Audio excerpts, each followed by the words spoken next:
General warm-up and specific warm-up. A general warm-up is important when preparing the body for any strenuous physical activity. It improves performance and reduces a risk of injury and can help with muscle soreness. Warm-up slowly warms up the cardiovascular system that includes the heart and the blood vessels. It gradually elevates the body temperature and boosts blood flow to the muscles. This dilates the blood vessels and ensures better supply of oxygen and nutrients required for optimal performance. General warm-up also allows the brain to engage with the body and helps the joints to loosen up. It increases the rate of force development and reaction time, faster muscle contraction relaxation, decreases viscous resistance in muscles, and by activating the type 1 fibers during the warm-up, your body is able to easily use and activate the type 2 fibers. It enhances the metabolic reactions and increases the psychological preparedness. General warm-up must be specific to the activity, except it is not a true specific warm-up. It should have a moment of aerobic movement followed by stretching and a movement similar to the activity. It should last somewhere between 10 and 20 minutes for a good warm-up. And ramp is really important. Ramp stands for raise the heart rate, activate and mobilize through range of motion, and potentiate by progressing the activity until at requirement. For my warm-up, I started with a nice easy jog to warm up my muscles and my legs. I then moved on to karaoke. Right now I'm doing A-skips to work on my leg drive for whenever I do sprints. B-skips is the next progression after A-skips to help with the next movement into your sprinting formation.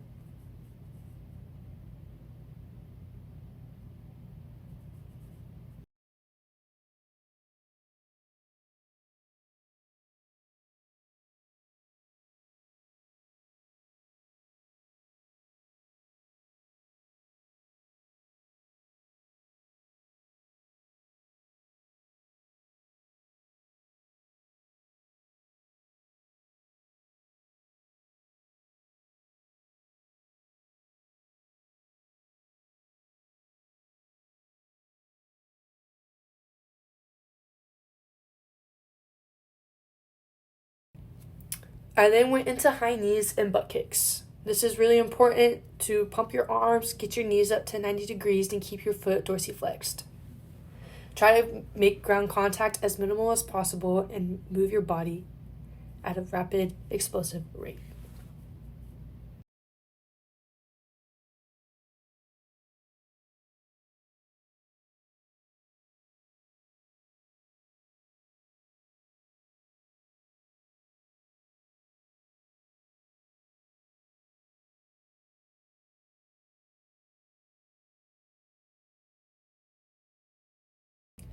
After that, I moved into crossover runs. When doing crossover runs, your leg closest to the camera or the line crosses over in front of the back leg. Make sure that your body stays flat laterally towards whatever direction you are facing. Make sure to do the same thing with the other leg on the way back. A lot of people get this confused with karaoke, but it is not a full karaoke motion.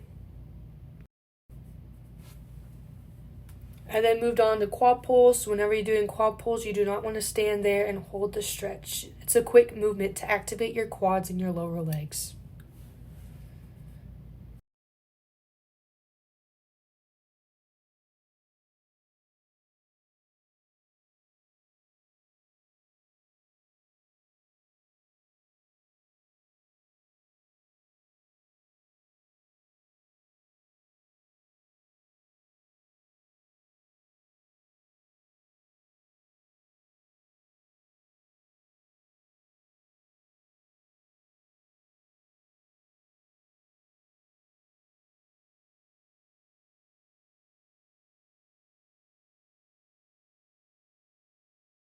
From there, I did knee pulls.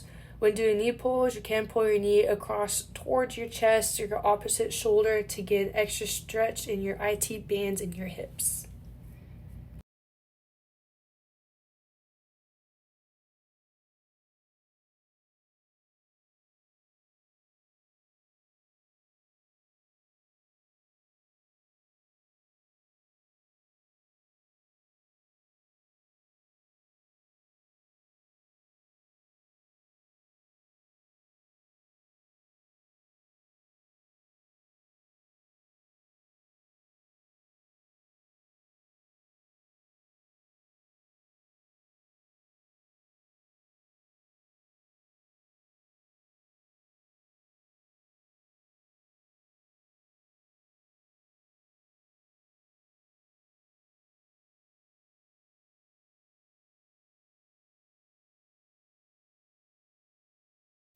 From there, I did calf scoops to stretch out my hamstrings and my calves.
Hurdle step overs, forwards and backwards, are really important to warm up your hip flexors, your movements, and to get that range of motion. And here I did single leg going forward, and then I also went backwards.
Specific warm up is very specific to the activity. It warms up the muscles and joints that are going to be used in that exercise or practice.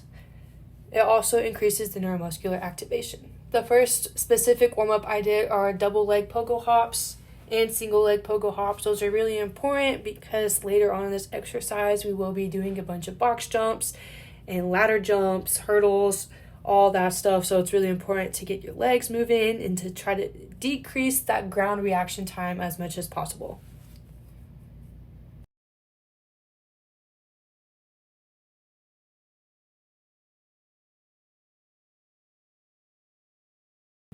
I then moved on to wall marches. These are really good when trying to work on force production and driving through your legs. Push into that wall as hard as you can. Keep that 90-degree angles with your knees and make sure that front foot is dorsiflexed.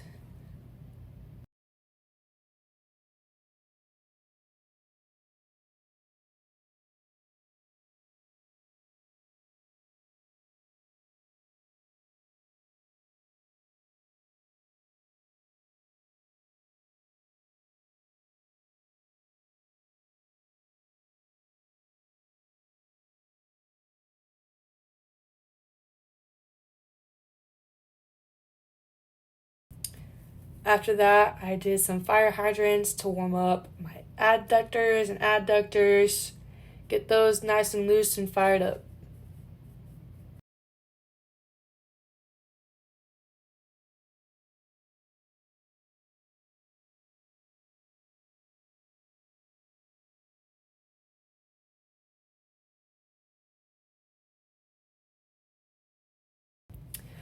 After that, I did perform some adductor rocks.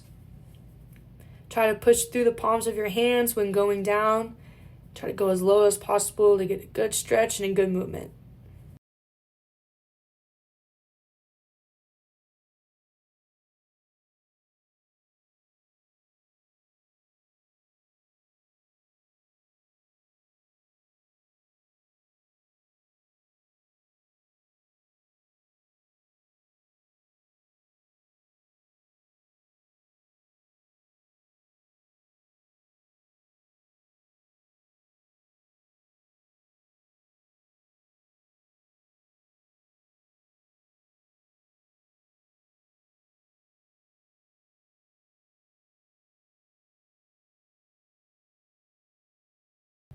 After those, I did do some abductor lifts.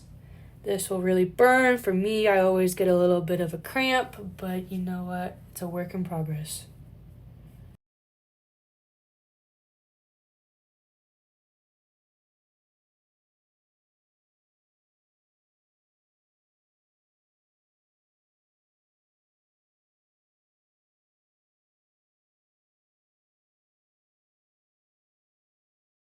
Gotta make sure we warm up our arms for whenever we do med ball throws and med ball slams. Started with arm circles. Get your arms fired up. Guys, do little arm circles, but you can also do big arm circles or progression from small to big.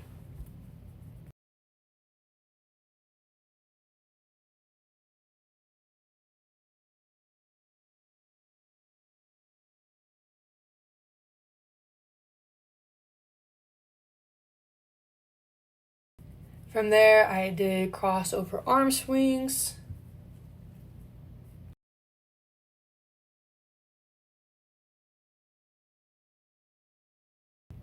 And then chain breakers.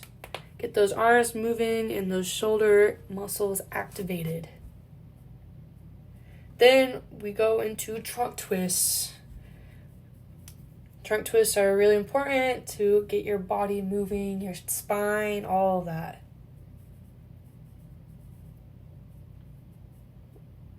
You can start upright, slowly lean forward, 90-degree angle, twist, twist, twist, go back all the way up.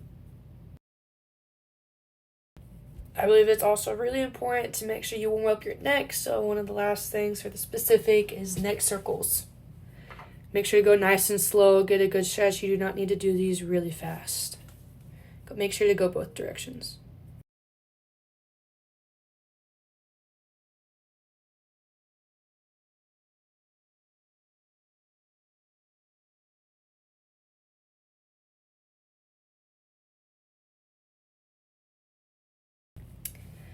And the last things to make sure you get ready for the sprinting part of sleds and resistive bands is I started with bounding sprints, bound it out a couple times, and then go straight into a sprint. When doing these, really make sure that you go out forward as far as you possibly can.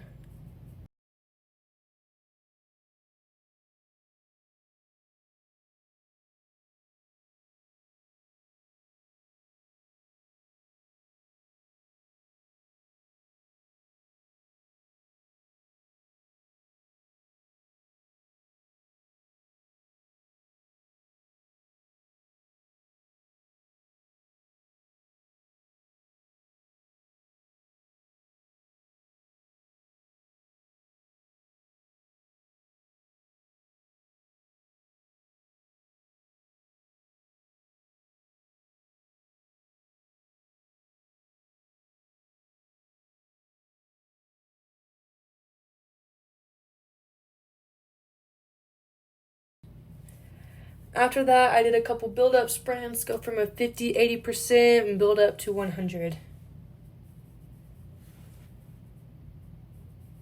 It's important not to go straight into a full out sprint because that can cause injury and issues with your muscles.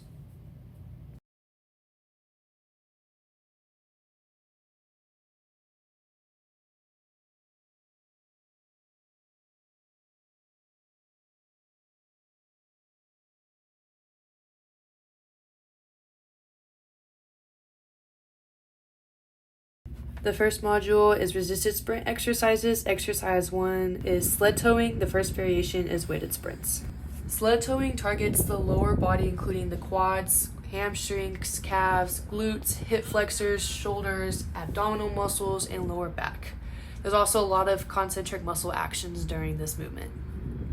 It is known to increase cardiovascular system, your rapid force production along with power and speed, work capacity, more heavy weight, force output and ground reaction forces, acceleration and sprint mechanics, and muscle strength. These 3 exercises go along with 5 to 15 seconds, which work your anaerobic power. Anything more works your endurance, strength, and hypertrophy. For the first variation, you will need a sled, a strap, and a belt. When in your runner's position, Make sure there's no slack between you and the sled. Your starting position is when your harness is tight. Make sure to get into a solid stance, get low into your legs, and bend forward at the waist, keeping a flat back. Your front foot should hold most of your weight since it is your push-off foot. Begin by driving your feet into the ground as fast as you can. Drive your legs forward and pump your arms as hard and as fast as you can. Once completed, walk the sled back and take a break. Errors include not taking slack out of the sled, driving your knees inward, bad posture, twisting the body, your sled can be too heavy for you to pull, not wearing the correct footwear, and proper loading of the ankle. Another error is not keeping a solid 90-degree angle when pumping your arms. The second variation is rated crossover steps. In this, you will also need a sled, a strap, and a belt. When in your starting position, make sure there is no slack between you and the sled. Make sure the connected piece is at your side closest to the sled. Your starting position is when your harness is tight. Make sure your arms are facing sideways in a strong stance with your feet shoulder width apart. Your leg closest to the sled is your outside leg. The leg farthest from your sled is the inside leg. When you start, drive your outside leg across the front of your inside leg. While your outside leg should be slower but powerful. While you drive your outside leg across, the inside leg takes most of the load of pushing and driving your momentum laterally. Really make sure your body is still facing sideways throughout the entire movement. Once you completed your desired distance, walk the sled back and take a break.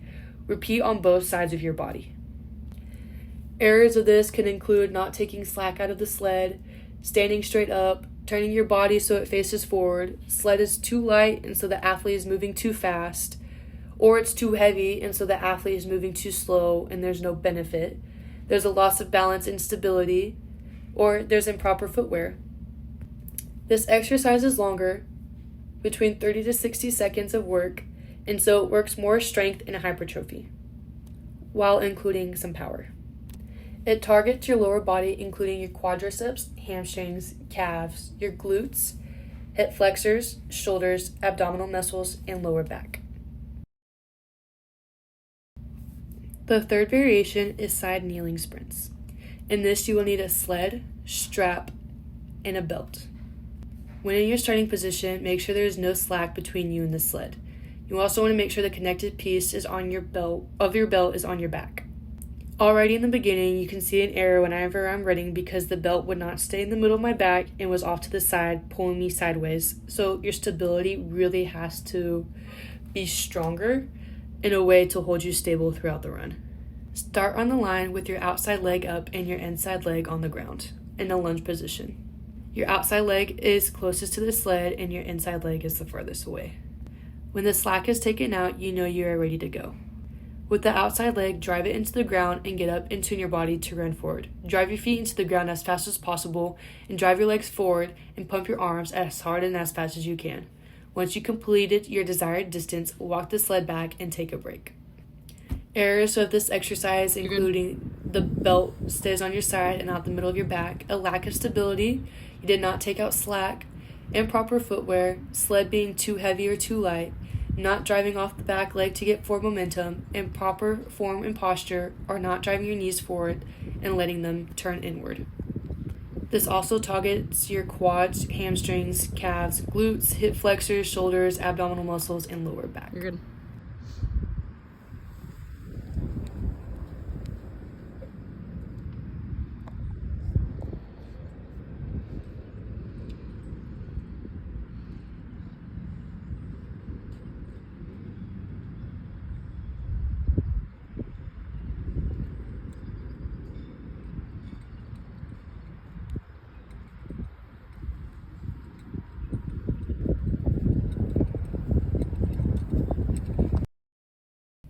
The second exercise is banded sprints, and the first variation is leg drive pauses. Banded sprints are known to increase your speed and power output. They help with explosiveness and quickness off the ground. It also strengthens your lower body. Banded sprints are difficult and they force the body to recruit more muscle fibers at a quicker rate. It reinforces coordination, balance, and agility, but must be maintained between the shoulders, torso, and hips. It also requires proper technique and rest. All three exercises target the lower body, including the quadriceps, hamstrings, calves, glutes, hip flexors, shoulders, abdominal muscles, and lower back. With the first variation, you'll need a resistance band, a partner, or you could use a pole since it's more stationary. Start in a strong running stance and push off the front foot and drive the back leg forward. Hold and keep pushing forward with your back leg, reset, and repeat again. Make sure when performing this exercise that you have good posture. You want a low stance because when you come out of your sprint, you want to start low and increase your height up. That's how you keep your power and momentum. Errors include too much tension to make the athlete look sloppy or not enough tension to challenge the athlete. Bad posture is also an error with the back not flat, knees not 90 degrees, not using your arms. And another error is lack of stability. You really have to drive your hips and knees forward to increase force production.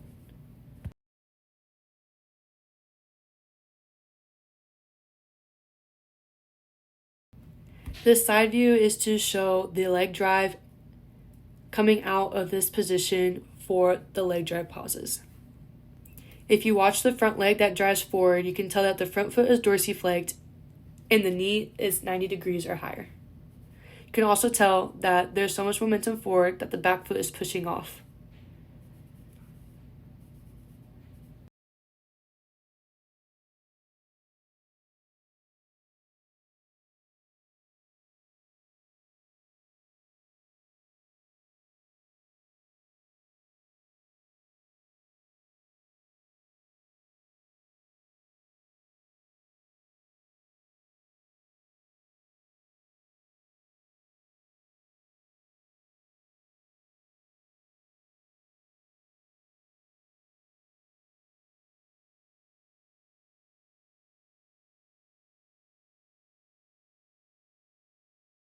The second variation is banded sprints. In this, you will need a resistance band and a partner. You want to make sure you get into a solid running stance. Get low into your legs and bend forward at the waist to keep a flat back. Your front foot should hold most of your weight since it is your push-off foot. Begin by driving your feet into the ground as fast as you can. Drive your legs forward and pump your arms as hard and as fast as you can. Once you have completed your desired distance, walk back and reset. When completing any type of sprint, you want to make sure that you have a good long decel as well. In here, I ran 10 yards and I decelled to the 20. Errors for this exercise can include not enough tension to challenge the athlete or too much tension that makes the athlete look sloppy. It also includes poor posture with the back not being flat, your knees moving inwards instead of forward, a lack of loading in the ankle, a lack of body stability like the ankle, knees, hips, and core, or not pumping your arms. Errors can occur from the partner as well if they are not strong in their stance and they allow the band to fly forward as long as themselves. Your partner has to make sure they include good resistance, but they also have to make sure they do not let the band go and let it slap you in the back. They also need to be careful to run off to the side so that when the tension does release, they don't run straight into your back. Make sure after each sprint, you have a good amount of rest to allow your body to recover for the next explosive movement. In this video, I cut out most of my my resting periods. Usually for my resting periods, I go between 45 seconds to 1 minute.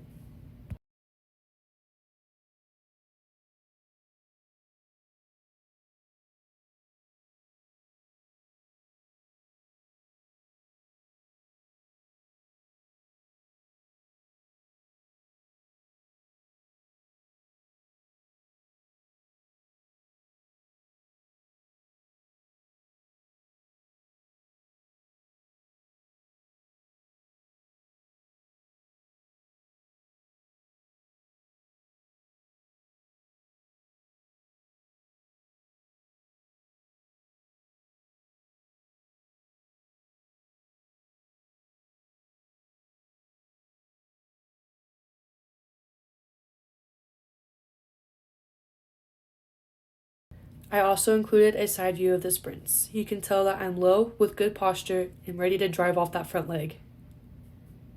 When driving, I stay low and I slowly start to move up as I go on. Pump those arms and drive those legs and hips forward.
The third variation is high knees. In this variation, you will also need a resistance band and a partner. Make sure you stand upright with your feet shoulder width apart. Lift one knee as high as possible. Keep the foot dorsiflexed and immediately bring the other knee up as high as possible. Keep alternating each foot. Drive the feet into the ground while keeping the ground contact as minimal as possible. Once you get to the desired distance, walk it back and take a break. Continue to repeat this about 2 or 3 more times. Between each set, I would take about 45 seconds to a minute long break. I cut out most of my breaks in these videos, but I left some. Errors for this exercise can also include not enough tension to challenge the athlete or too much tension to make the athlete look sloppy. There's also poor posture and errors with a lack of loading in the ankle and a lack of body stability like the ankle, knee, hip, and core. There's also an error when it comes to not pumping the arms and keeping the front foot dorsiflexed with the knee drive at a 90 degree. There can be errors with your partner too when it comes to them with the tension and keeping themselves in a good posture so they don't hurt themselves when holding the tension against you. They need to make sure they are in a good, strong, stable stance while also watching when you stop and knowing when you stop so they don't fly forward and run into you.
I also included a side view of this exercise so you can see the leg drive and dorsiflexion of the foot.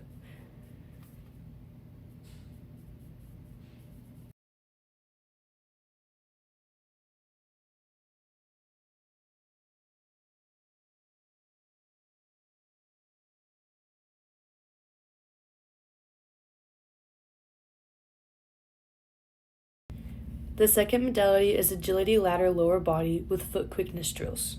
The first exercise is lateral lower body agility, and the first variation is lateral scissor kicks. Lateral lower body agility helps with coordination and footwork and improves your lower body lateral speed. Single leg agility can also improve your ankle strength, balance, and stability. This targets your abs, calves, glutes, hip flexors, hamstrings, lower back, and quads, involving your biceps, shoulders, and triceps. Ladders can also help with IQ when it comes to learning footwork patterns and building technical foundations. It teaches you to be able to change direction and move side to side quickly while maintaining your balance. As seen with the scissor kicks, you want to start facing the ladder on the right side. You want to place your right foot in the first box, jump off both feet at the same time, move your right foot to the outside of the next box and your left foot inside the first box. Jump off both feet again. Move your right foot into the second box and your left foot outside of the first box. Continue the entire way down and then repeat the same thing on the left side. The only thing you need in this exercise is an agility ladder. Errors involving in this exercise are not moving your arms with your legs, going too fast for your body, and moving out of control. Stability within the ankle, your knee, and your hip is also important. The second variation is lateral 2 in, 2 out. You will also need an agility ladder for this exercise. You want to start facing the ladder on the right side. Place your right foot in the box first and then your left foot. Move your right foot to the outside of the second box and then your left foot. Place your right foot inside the second box and then the left foot. Continue all the way down. Repeat on the left side of the ladder. As shown here, I do a slow demonstration of what to do. Right, left, in and out. Errors for this exercise including not moving your arms with your legs, going too fast for your body, and moving out of control. Stability in your ankle, knees, and hips is also really important. Keep your body and movement on your toes to allow yourself to move quicker. It is also important to add breaks between each one so you can get the most out of your exercise and your movement. The best way to increase your explosiveness and your power is by making sure you have proper rest between each set. Also, please ignore my facial expressions. I just had softball practice and weights right before this, and so my body was definitely tired. I needed the break. The breaks I took between these sets were probably around 30 to 45 seconds. I did cut out a lot of the breaks so it didn't take up a lot of the time. There I go, repeating the same thing for the left side. Except that time you go left foot and then right foot.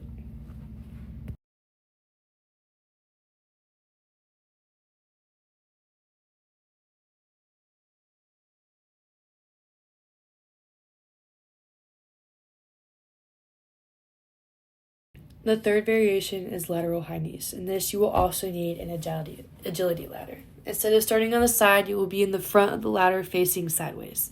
You will be moving laterally to your right the first time and then your left the second.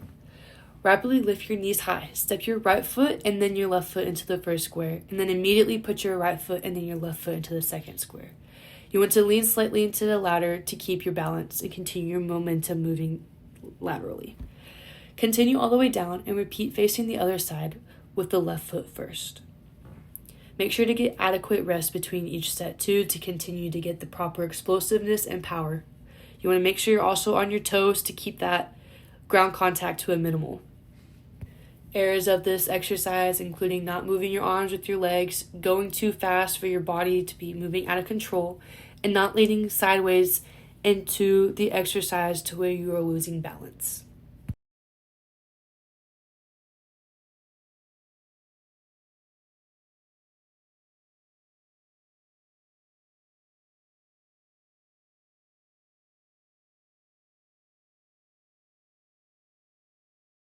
The second exercise is linear lower body agility. The first variation is the Icky Shuffle.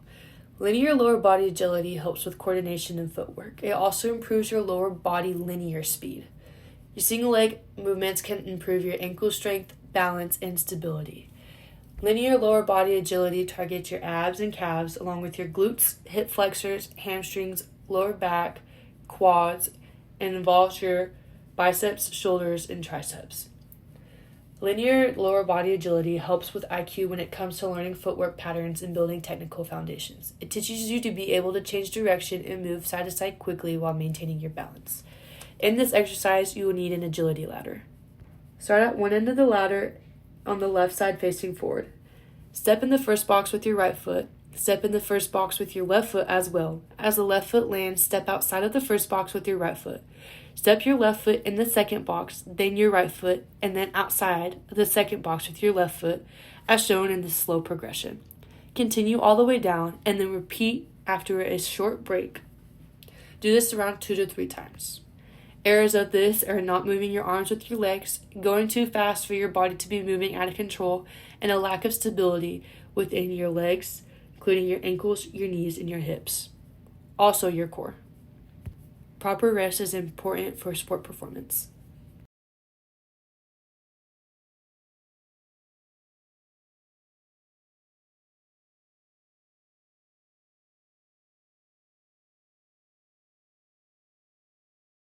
The second variation is 2 in, 2 out hops.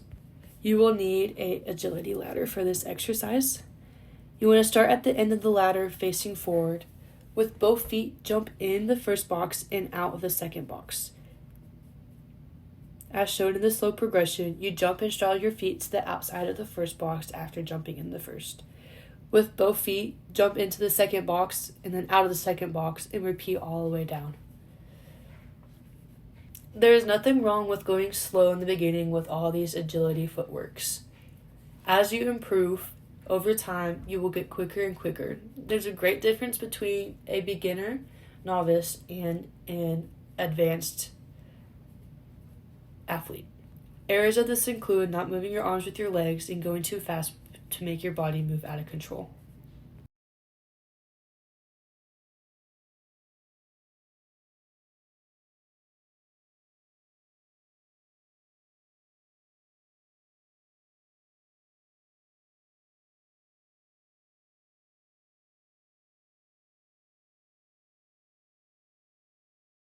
The third variation is double leg run-throughs.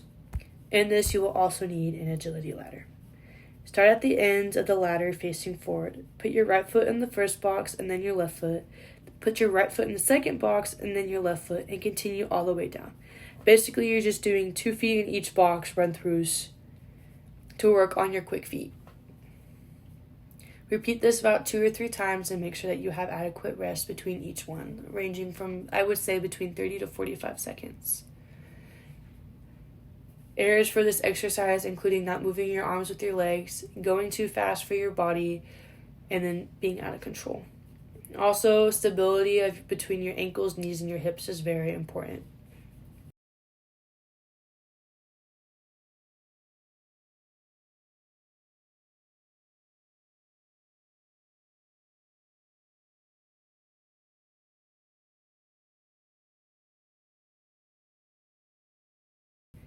The third modality is quickness reaction drills with tennis, medicine, or reaction ball. The first exercise is tennis ball drops, and the first variation is lying ball drops. Tennis ball drops help to improve the brain to prevent any cognitive decline. It forces your mind to react faster to a specific stimuli and strengthens the brain in its neural network. It's good for sensory motor coordination and performance as well. In this exercise, it basically targets your entire body. Your arms with your biceps, your triceps to push off the ground, and your back muscles, including your lats and your traps, and also your legs, including your calves, your hamstrings, your glutes, your quads, and your core. To get up, you have to plantar flex your foot and push up with your hands. Not only does it target your body's muscles, but it also targets your stimuli. The setup for this exercise includes tennis balls. You want to lay on the ground with your head facing towards the person with the tennis balls, and when the partner releases the ball, you want to push up your body and grab the ball before it bounces. Your partner will not tell you when they're going to drop the ball, but they will drop it at any point in time and you are to react. As an example, there was an error. My partner tried to bounce the ball instead of just letting it drop, and so it gave me more time to get up. Another error includes that when I get up, if I were to fall, I lost my balance and stability. So that is another error. Other errors can include the ground, how the ball bounces on the ground. I would consider myself a beginner or novice in this exercise. I had not ever done it before. Therefore, I was not catching the ball like I was supposed to. Make sure to get adequate rest and time between each exercise. That way you can make sure you stay explosive and quick and powerful. Errors to this are reacting too soon and anticipating that when she's going to drop it, even when she doesn't. Ball not bouncing, or your partner bouncing it too high. There's also other errors like that one. Another error is loss of balance when pushing up.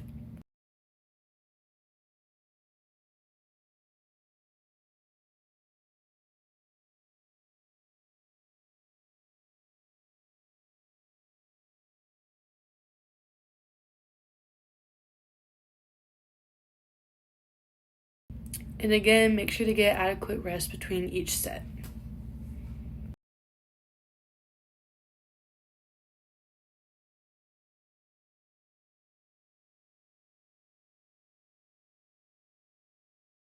The second variation is back pedal partner drops. You will need tennis balls and a partner. You want to stand face to face with the person holding the tennis balls. The person without the tennis ball will back pedal, and then the person with the tennis balls will toss the ball in the air without you knowing. There is no pattern to this, it is pure reaction and anticipation. An error to this could be you anticipating the ball wrong, as in that one. I thought she was going to throw it left, she threw it right. Luckily, I was quick enough to make the adjustment and make up for my mistake. You want to react to the ball and catch it before it drops. That one was easy because she threw it right to me.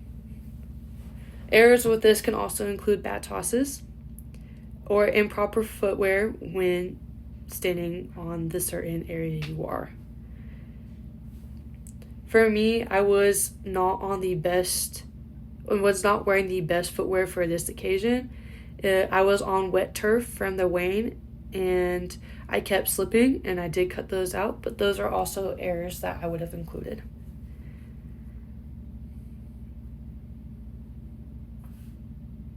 Make sure you also include good adequate rest time between all your sets. I did do multiple reps between each rest period, which is fine, but do not do too many to wear yourself out.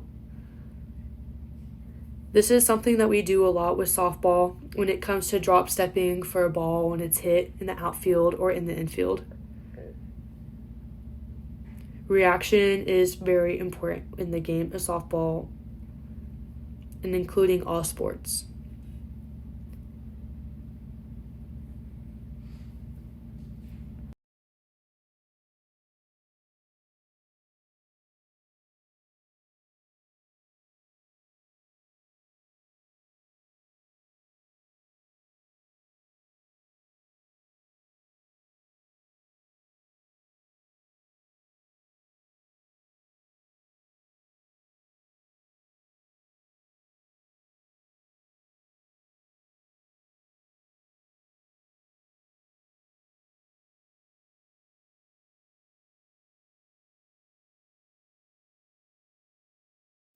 The third variation is stationary ball drops. You will need tennis balls and a partner for this exercise as well.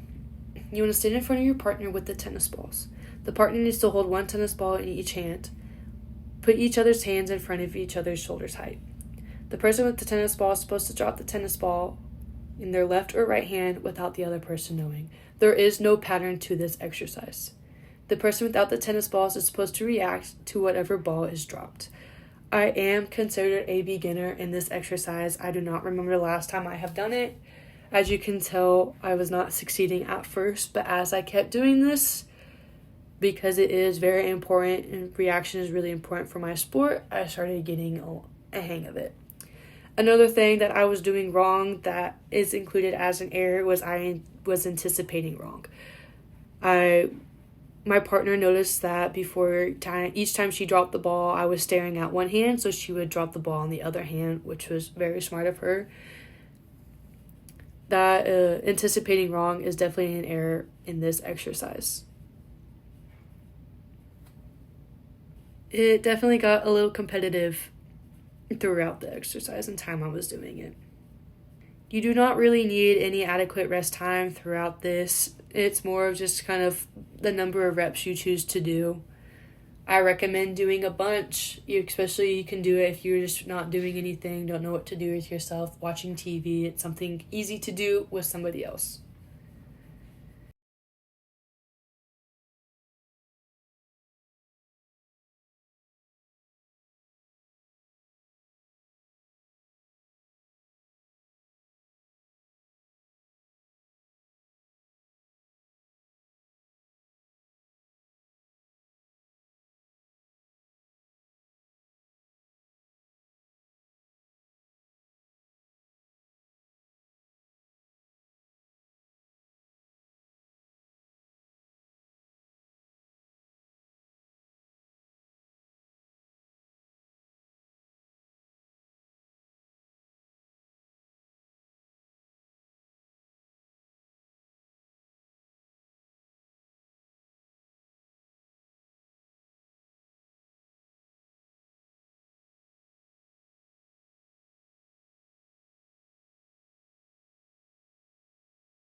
The second exercise are wall balls. The first variation is underhand alternating tosses.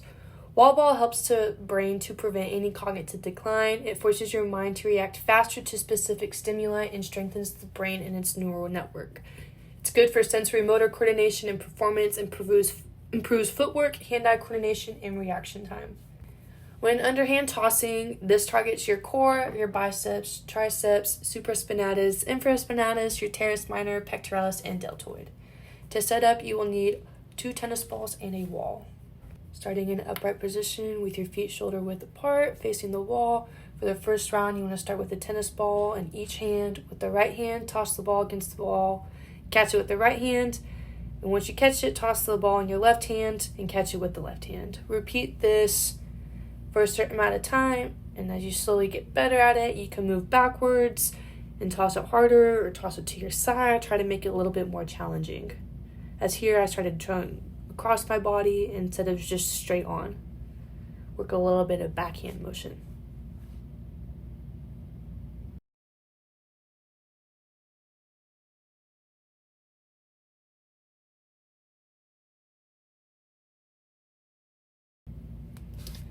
As you go going, if you want to alternate into an underhand single arm,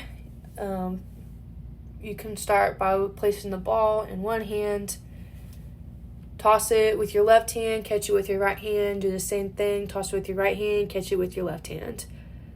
If you want to make this more challenging too, you can step further back, you can throw it harder, throw it all over the place against the wall instead of just in front of you to work on hand-eye coordination at a higher level. Errors to this exercise are bad tosses by throwing it too high, too low, too far to your side, not throwing hard enough, or throwing it too hard. The second exercise variation is partner blind tosses. When catching the ball, this targets the elbow flexors like the biceps, shoulder flexors, and scapula elevators like the traps. You'll need a wall, a partner, and tennis balls. Face the wall and have your partner stand behind you. Your partner is to throw the ball overhand or underhand against the wall. We were in a shorter ceiling, so my mother had to throw the ball underhand. React to the toss as it hits the ball and catch it with both hands in the beginning for the first round. Your partner can toss it anywhere on your left side, your right side, or down the middle. As you become more comfortable with this exercise, you can try catching with one hand while keeping the other hand behind your back. Do right hand only and then left hand only.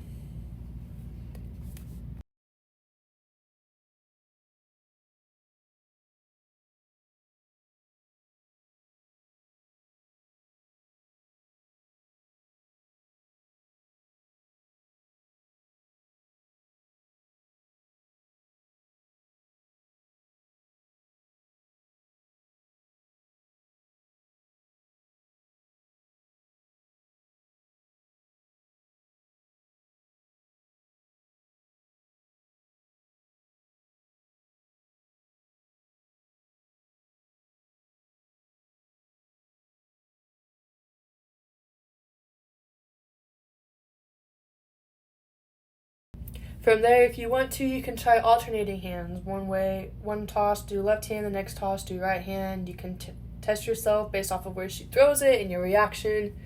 Start with both hands behind your back when you do this. Errors to this exercise include bad tosses by throwing it too low, too high, too far to your side, not doing hard enough, or throwing it too hard. Another error is also anticipating the toss is wrong. The third variation is overhand alternating tosses. When tossing the ball overhand, this targets the teres major, your core, subscapularis, deltoid, pectoralis, and latissimus dorsi. You will need a wall and tennis balls. Start in an upright position with your feet shoulder width apart facing the wall. For the first round, start with a tennis ball in each hand. With the right hand, toss the ball against the wall and catch it with the right hand. Once you catch it, toss the ball in your left hand against the wall and catch it with your left hand. Repeat this for a while. Again, if you want to make it more challenging, you can scoot further back as I start to do here. Throw it across your body. Do whatever you got to do.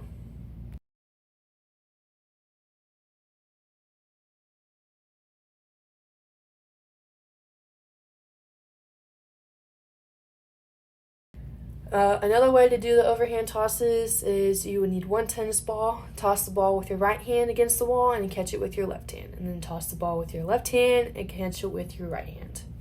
Again, you can also throw the ball all over the place, throw it to your left, throw it to your right, force your body to catch it with your hand-eye coordination, scoot further back, throw it harder. But there are errors with bad tosses by throwing it too low or too high, too far to your side, not throwing hard enough, or throwing it too hard.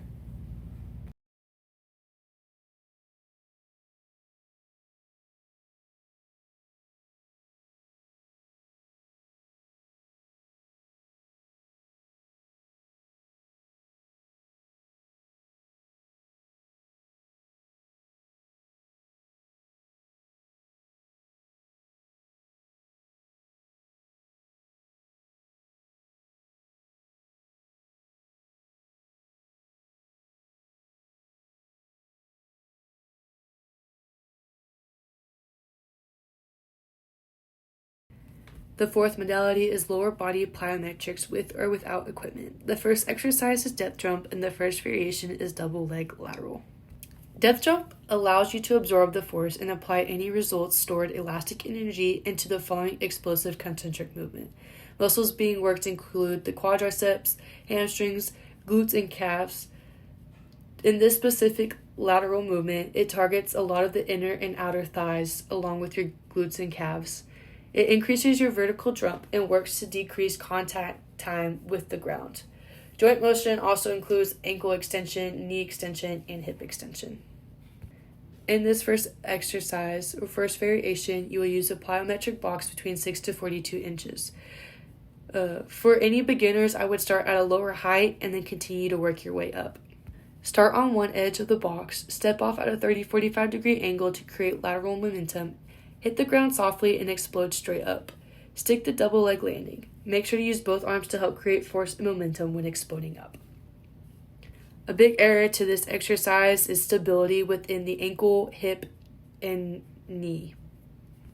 Another error to this exercise is not using your arms to get up and off the ground. Core stability is also really important when moving lateral movement to keep yourself in an upright position and stable. Try to work on keeping the ground contact as minimal as possible and have proper good amount of rest and recovery time between each set. I probably took between 30 seconds to a minute, but I did cut out a lot of the time to get along with the video. A stable platform is really important when it comes to depth drops. I had to turn the box around because that side was getting too squishy and my foot felt like it was going to fall off.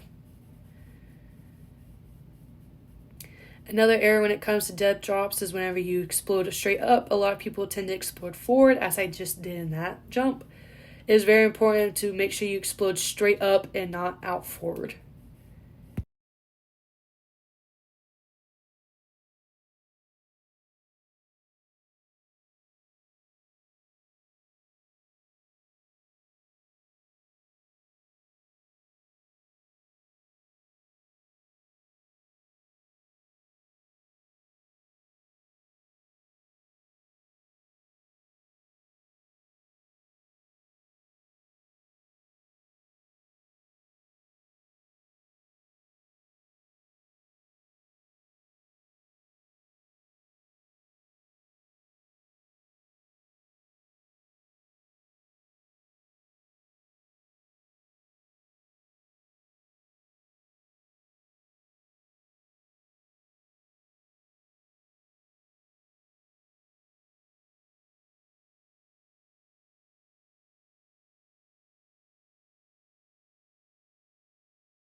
The second variation is double leg forward jumps. This works a bilateral movement and increases your explosive power, speed and jumping ability, and ankle, knee, and hip stability. Step off the platform like a box or a bench, something with elevation, and start from a lower height if you need it for a beginner. You can, of course, work your way up as you continue to get more advanced. Step off at a 30-45 degree angle to create for momentum, hit the ground softly and explode straight up. Stick the landing and make sure to use your arms to create momentum. Errors of this including stepping straight down, hitting the ground hard, exploding forward instead of straight up, and not staying strong in your core, causing people to fall over and lose balance. Another error in this is people not creating momentum with their arms on the down movement to upward swing, the concentric movement to the eccentric. Make sure you give yourself adequate rest time, for this movement is very taxing and tiring on the body. Without proper adequate rest time, you will not get the explosive power movement that you need. Without explosive power, this exercise does you no good for benefits.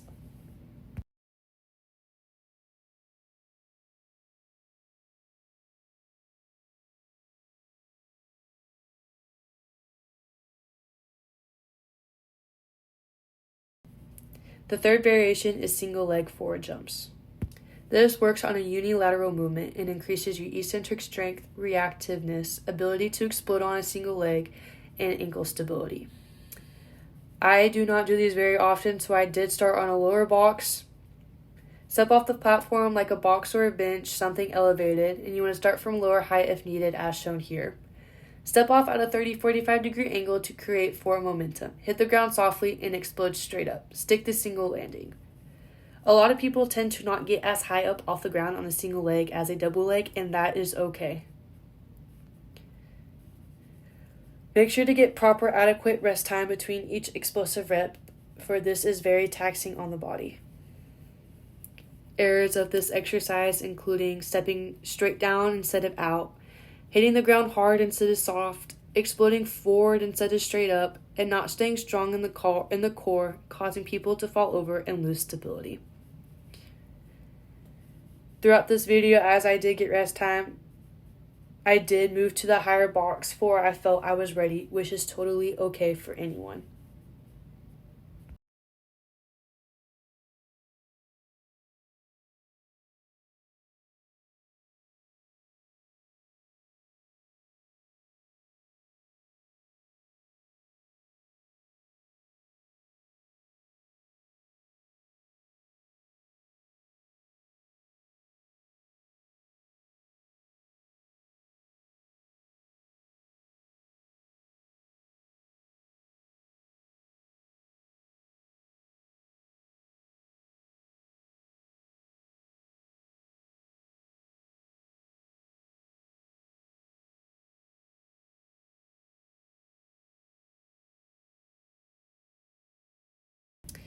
In this jump, I did have an error. I lost stability and strength in my legs, and I also was not giving myself personally proper enough recovery time between each set and each rep.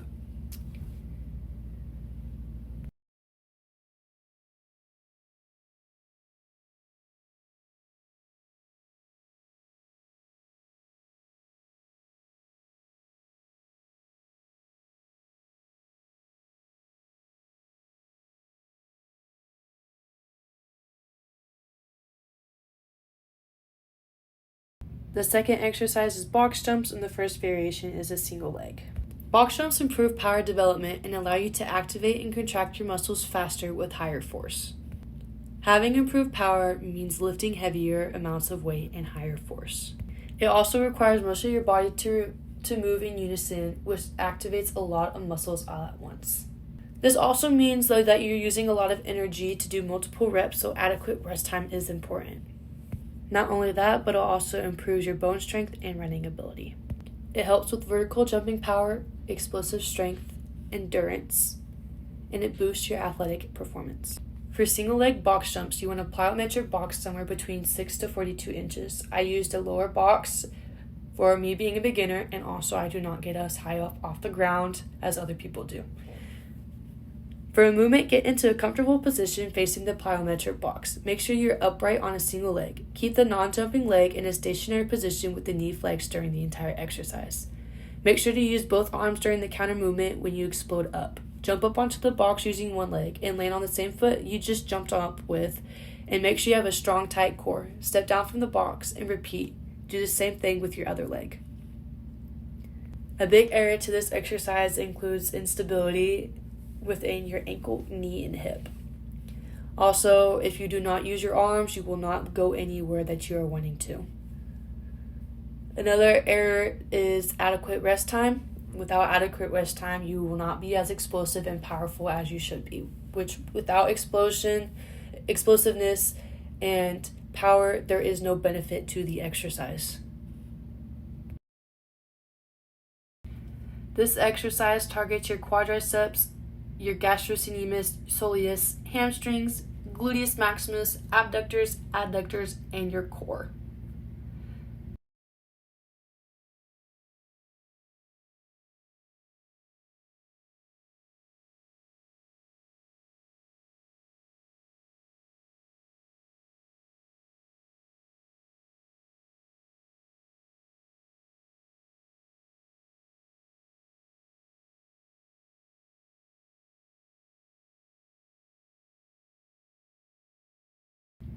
The second variation are double leg jumps. These also target your quads, your calves, hamstrings, your glutes, abductors, adductors, and your core.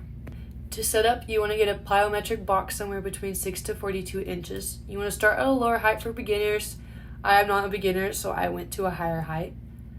Movement, you want to get into a comfortable position facing the plyometric box. Make sure you're upright with your feet shoulder width apart. Make sure to use both arms during the counter movement when you explode up. This will help with momentum and power. Jump up onto the box with using both legs and land on the box with both feet in half squat position. Step down from the box and repeat again. Make sure again to give yourself adequate rest time or your explosiveness and power will decrease and there will be no benefit to the exercise. An error also includes your instability within your ankles, knees, and hips.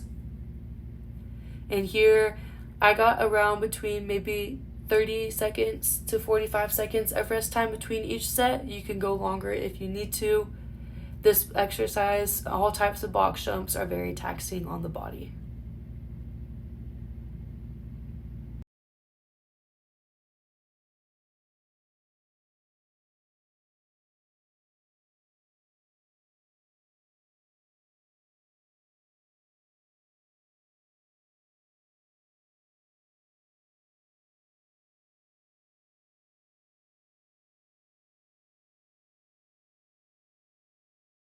The third variation is double leg to single leg jumps.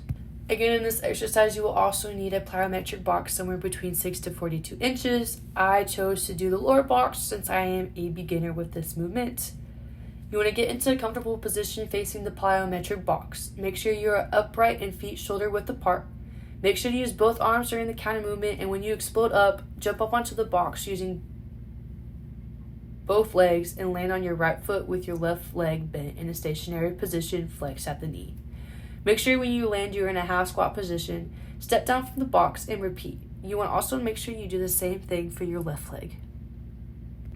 Errors to this exercise include instability within the ankle, knees, and hips. Not using your core is a big thing that helps with stability. Improper recovery time between your sets and reps is also really important because without proper recovery, there is no benefit from the exercise since it does reduce your explosiveness and power. I took about 30 to 45 seconds between each set of these.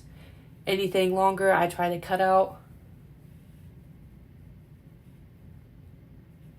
As I went on, I did get comfortable from the lower box where I did move to a higher box. Also, it is really important that as you move up, that you continue to focus on your stability and engaging your core. Make sure to use your arms too to get that momentum when jumping up or exploding up.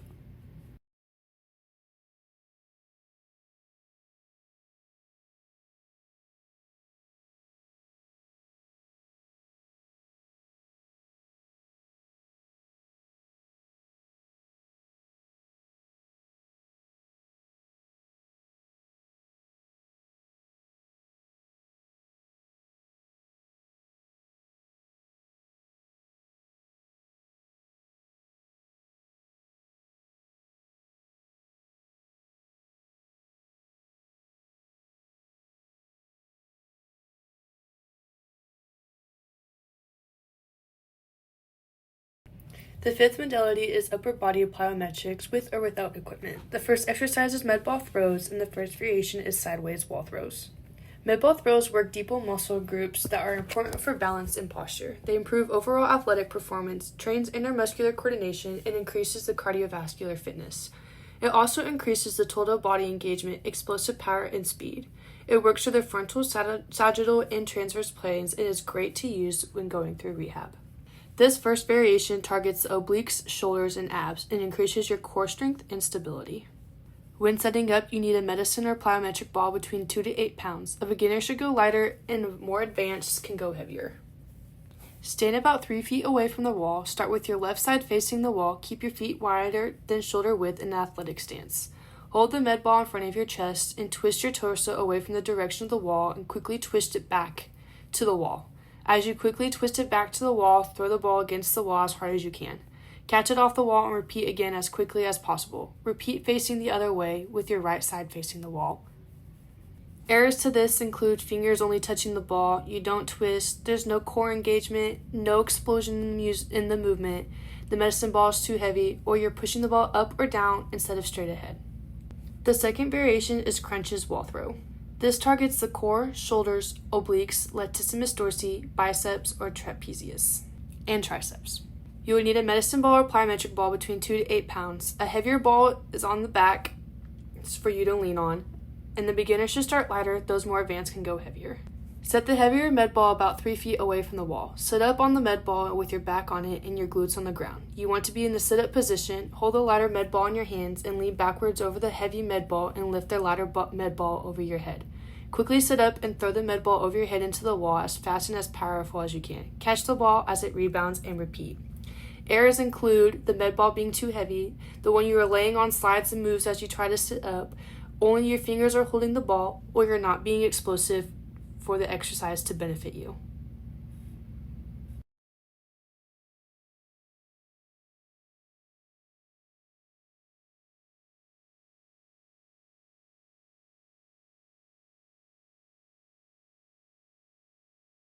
The third variation are overhead wall throws.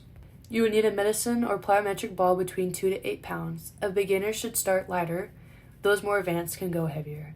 Get into a comfortable upright position with feet shoulder width apart. Face the wall about 5 feet away and be aware that you will have to catch the ball or move out of the way on the rebound. Raise the ball overhead by performing a counter movement and using both arms, throw the ball to the wall and keep the elbows extended. Pick up or catch the ball and repeat the process again. This exercise targets your abs, shoulders, upper back and lower traps, and also involves your biceps, hamstrings, quadriceps, and triceps. Various to this exercise can include not getting into your legs and not getting your arms fully extended. Also going too heavy with the ball and moving. Make sure you have stability inside your body.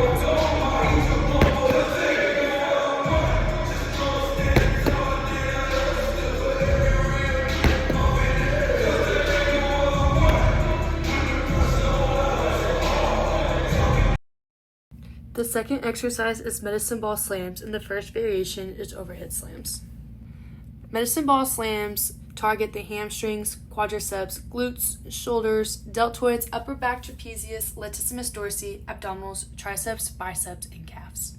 It increases muscle strength from your shoulders all the way down to your legs, your stability, explosiveness, your athletic performance, and muscle density. It helps with stronger maximum muscle limits and enhances mental clarity. These are really important when increasing athletic performance.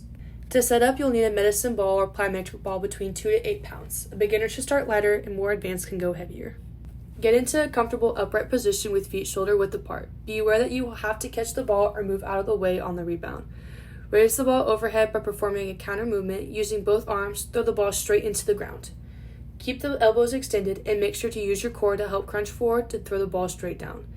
Pick up or catch the ball and repeat the process again. Make sure to be as explosive as possible and use proper rest time between sets. Errors to this exercise include technique, not being explosive and not testing power to properly use the med ball, too much spinal flexion, not enough range of motion, and dropping instead of slamming the med ball.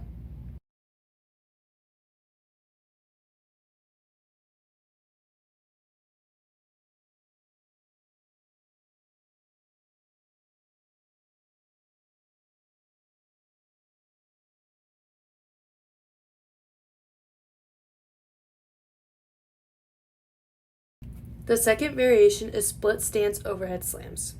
To set up, you will also need a medicine ball or plyometric ball between 2 to 8 pounds. Beginners should start lighter, those more advanced can go heavier. Hold a med ball in a split stance, position with one leg in the back with your toes pushing into the ground and the front leg knee is slightly bent. Weight is evenly distributed between both legs. Position the med ball overhead with both arms and rotate to the outside of the front leg and slam the ball down. Catch, reset, and repeat. Switch your feet and repeat the other leg. Make sure to get adequate rest time between sets.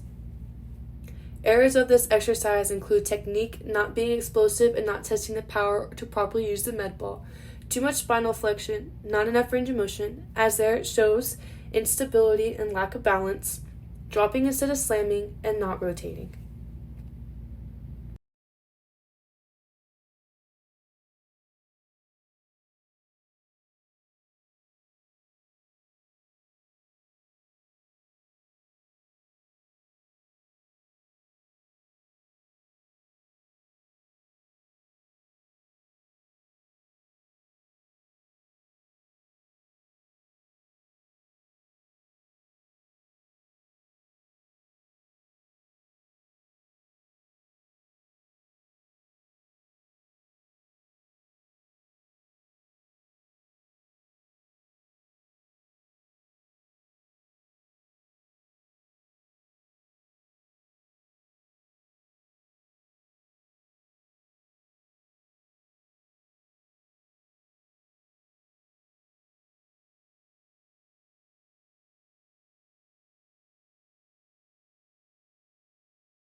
The third variation is a calf raise to overhead slam. You will need a ball between 2 to 8 pounds and a beginner should start lighter. Those more advanced can go heavier. Get into a comfortable, upright position with feet shoulder width apart. Be aware that you will have to catch the ball or move out of the way on the rebound.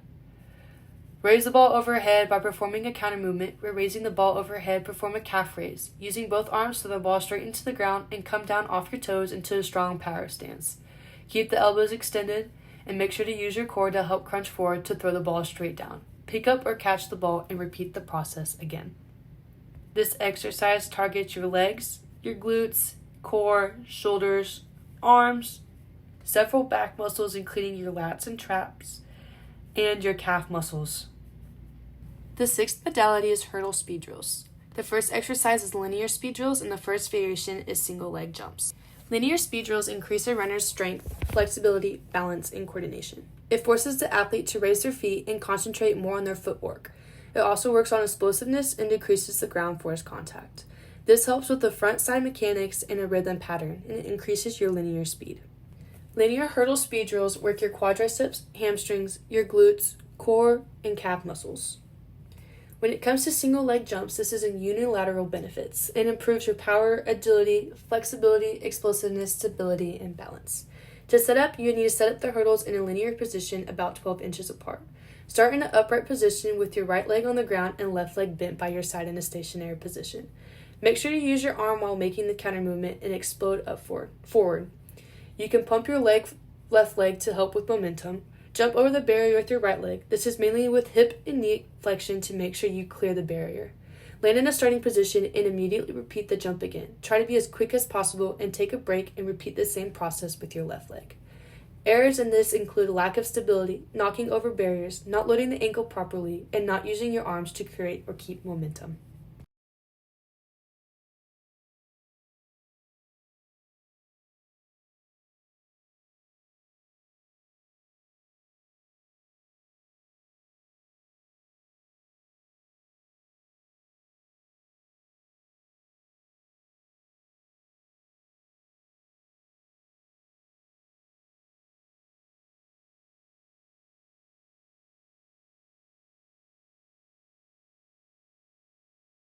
The second variation are double leg jumps. When you set up the hurdles in a linear position, set them up about 12 inches apart. Start in an upright position with your feet shoulder width apart and make sure to use your arms while making the counter movement and exploding forward. Jump over the barriers with both legs. This is mainly with the hip and knee flexion to make sure to clear the barrier. Make sure to keep the knees and feet together without any lateral deviation. Land in the starting position and immediately repeat the jump again. Try to be as quick as possible. Errors in this can include not moving your arms, instability within the ankles, knees, and hips, and also not keeping your feet and knees together and causing lateral deviation. Make sure that you also get proper rest time between each set, for it is important to keep your explosiveness throughout the entire movement. Minimal ground contact between each set and jump is important too. The third variation is double leg shuffle.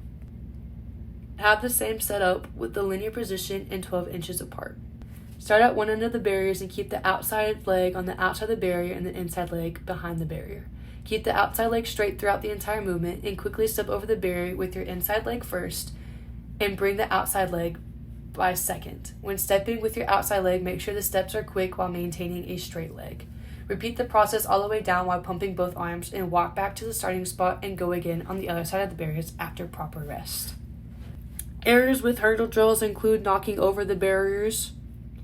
With this one specifically, an error can include you not keeping your legs straight throughout the entire movement and allowing it to join to step over the hurdles. Another error is not keeping proper movement and pumping through your arms. Try to be as quick as possible with minimal ground contact.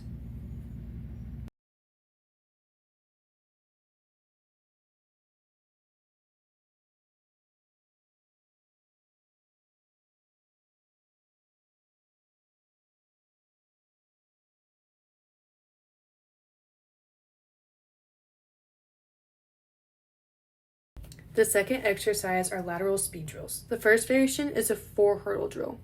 Lateral speed drills are really important when it comes to increasing coordination, balance, strength, and flexibility.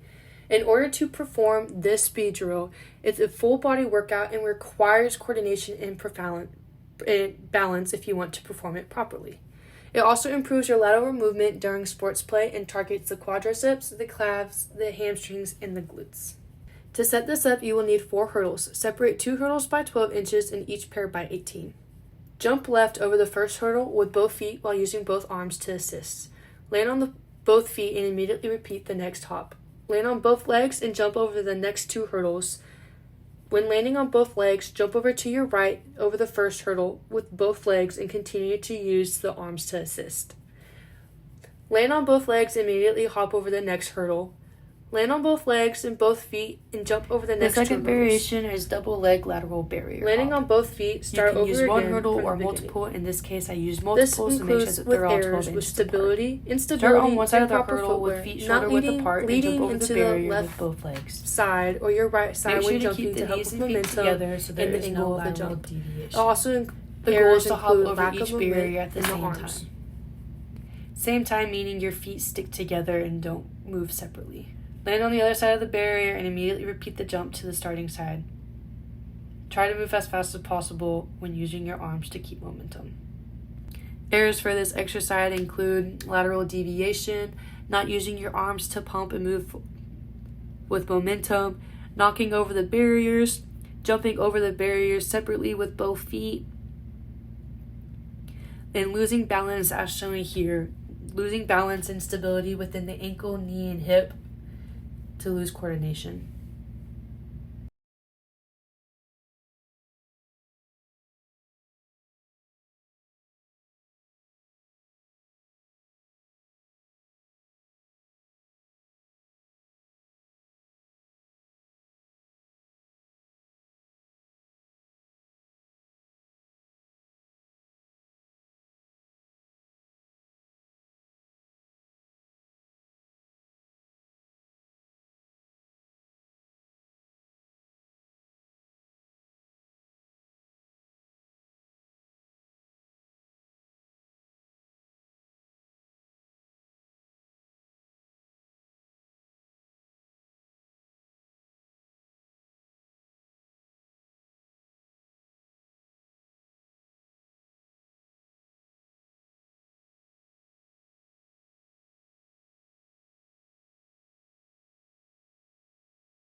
The third variation is single leg lateral barrier hops. You will only need one barrier or one hurdle for this exercise. Start on one side of the hurdle with the right leg and keep the non-jumping leg flexed at the knee and stationary. Jump over the barrier with the right leg. Use mainly the hip and knee flexion while keeping the knees and feet together. Make sure to use your arms to keep momentum. I would consider myself a beginner for this. I had not done any single leg hurdle jumps in a long time, and so this was very difficult for me. I definitely lost a lot of stability, which that includes as an error. I did not have very good stability in my ankle, knee, or hip, and so I lost my balance a lot when performing this exercise. I like to include the errors for this one because it is not easy, but it does not mean it cannot be done. It is definitely something I can improve on. Pumping the arms definitely helps with this exercise. When landing, you want to land on the other side of the barrier and immediately repeat the jump to the starting side. Try to move as fast as possible while using your arms to keep momentum, and repeat the same thing as the right leg and the left leg. Make sure to get adequate rest between each one. For jumping, single leg movements, unilateral movements are very taxing on the body. There again, I misstepped and I fell over and I did it again, and I was starting to get a little frustrated, but you kept going. She kept going and she got it done.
Once you finish your exercise, you must perform a cool down.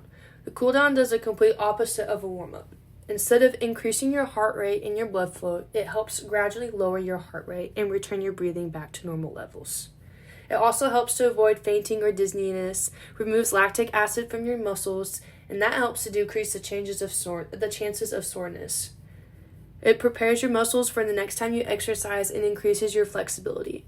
Cool down should range around 10 to 15 minutes after the workout. It is very good when you want to prevent an injury and promotes faster recovery. The first thing I perform are T-spine mobilities. You want to try to get your elbow to reach as high up in the air as possible. This helps with spinal rotation.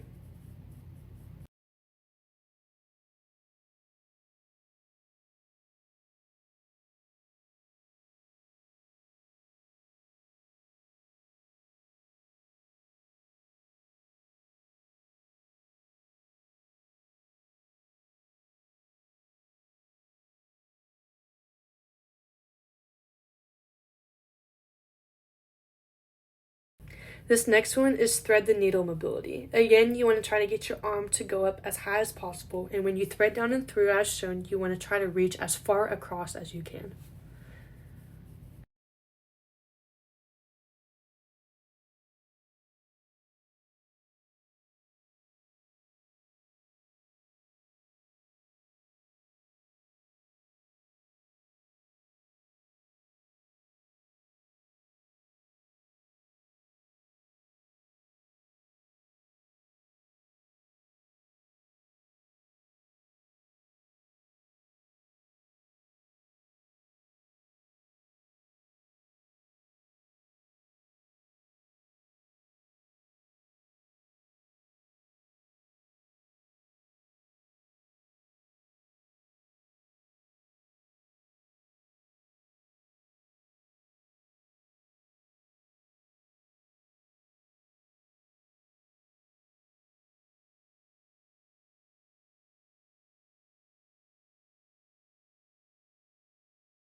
The first stretch completed is a butterfly. This helps to stretch your groins and your hip flexors.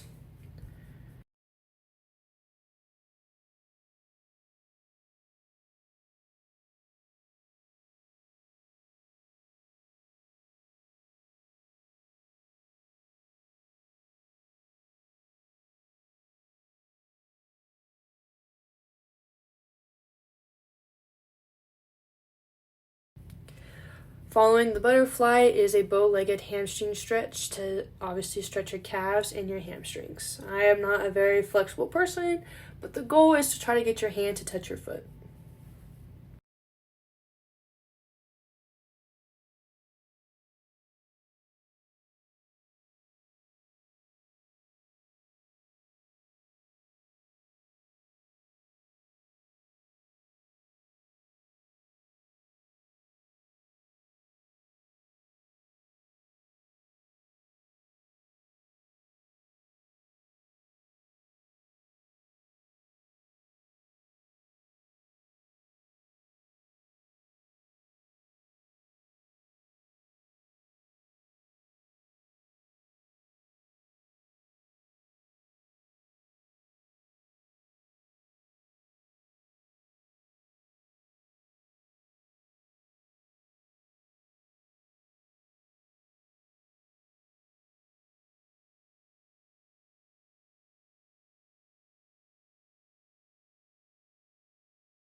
This next stretch is the figure 4 stretch. This really helps to stretch out your glutes and your IT bands.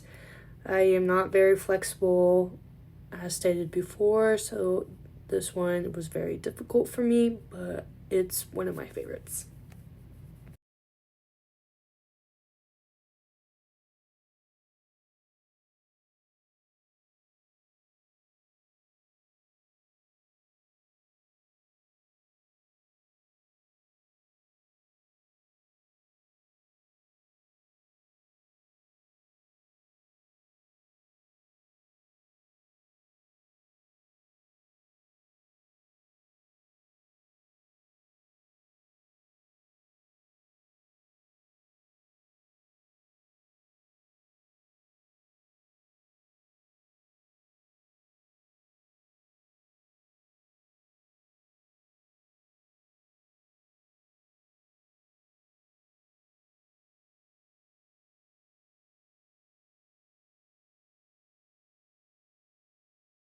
This next mobility is 90-90 internal rotation.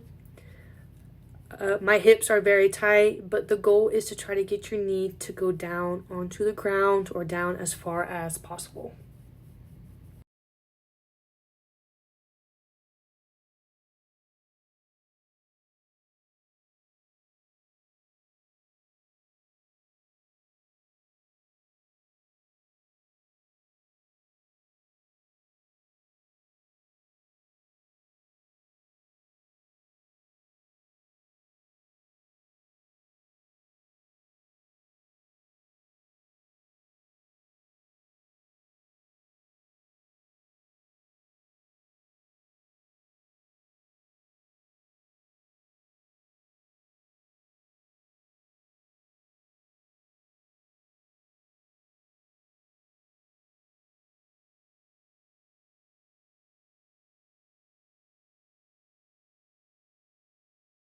We did do a lot of movements and exercises with our arms, so across the body stretch, arm stretch is very good.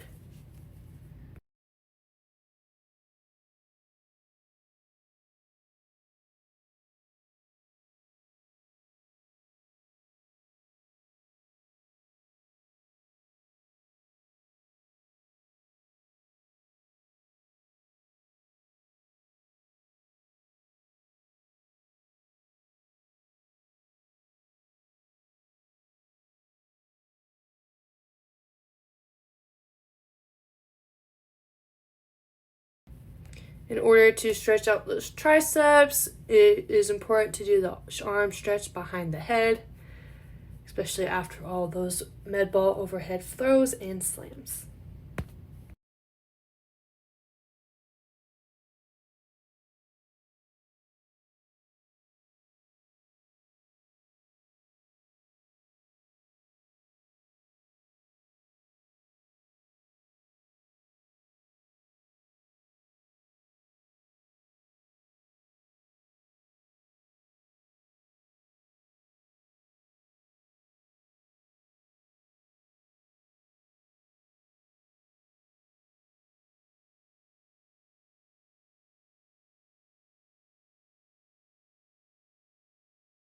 From there, stretch out those lats in your back by performing the child's pose.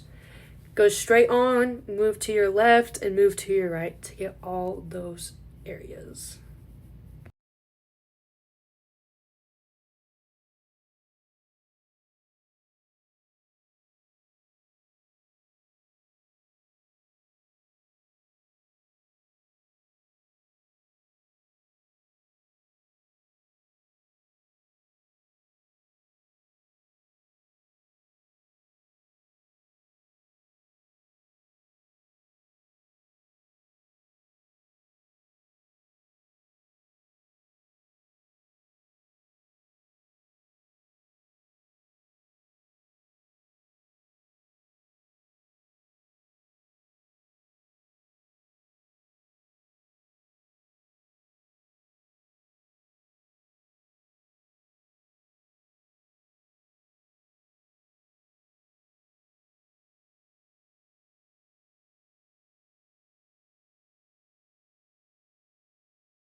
Calf stretches really help out to stretch out your calves. Whenever I do this, I go straight on and then I try to turn my foot inwards and my foot outwards to hit all areas and sides of my calf.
The last thing is wall trunk mobility. There's 3 different exercises to do. These are very difficult for me. The leg up is supposed to be touching the wall while your front arm on the other side of the bent leg is supposed to touch the wall as well. I am not a very flexible person and I'm very tight, so I am not able to do either, but that is the goal. The next one, you put your other leg up, keep your hands behind your head, and try to get both of those elbows onto the wall.